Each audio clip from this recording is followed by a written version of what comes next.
السلام علیکم ناظرین، امید ہے آپ سب خیریت سے ہوں گے۔ ناظرین، بسا اوقات انسان کا ذہن خوف، خدشوں اور وحشت کے زد میں ہوتا ہے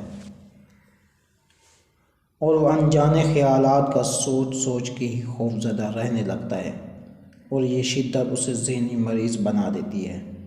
اس سے اس کی روح پر بھی اثرات مرتب ہونا شروع ہو جاتے ہیں۔ حضرت پیغمبر اکرم صلی اللہ علیہ وآلہ وسلم کے پاس ایک ایسا ہی شخص آیا اور اس نے کہا کہ یا رسول اللہ، میں ذہنی اور روحانی طور پر وحشت محسوس کرتا ہوں۔ تو آپ علیہ السلام نے فرمایا کہ اس خوف اور وحشت کو دور کرنے کے لیے یہ دعا کرو۔ بسم اللہ الرحمن الرحیم۔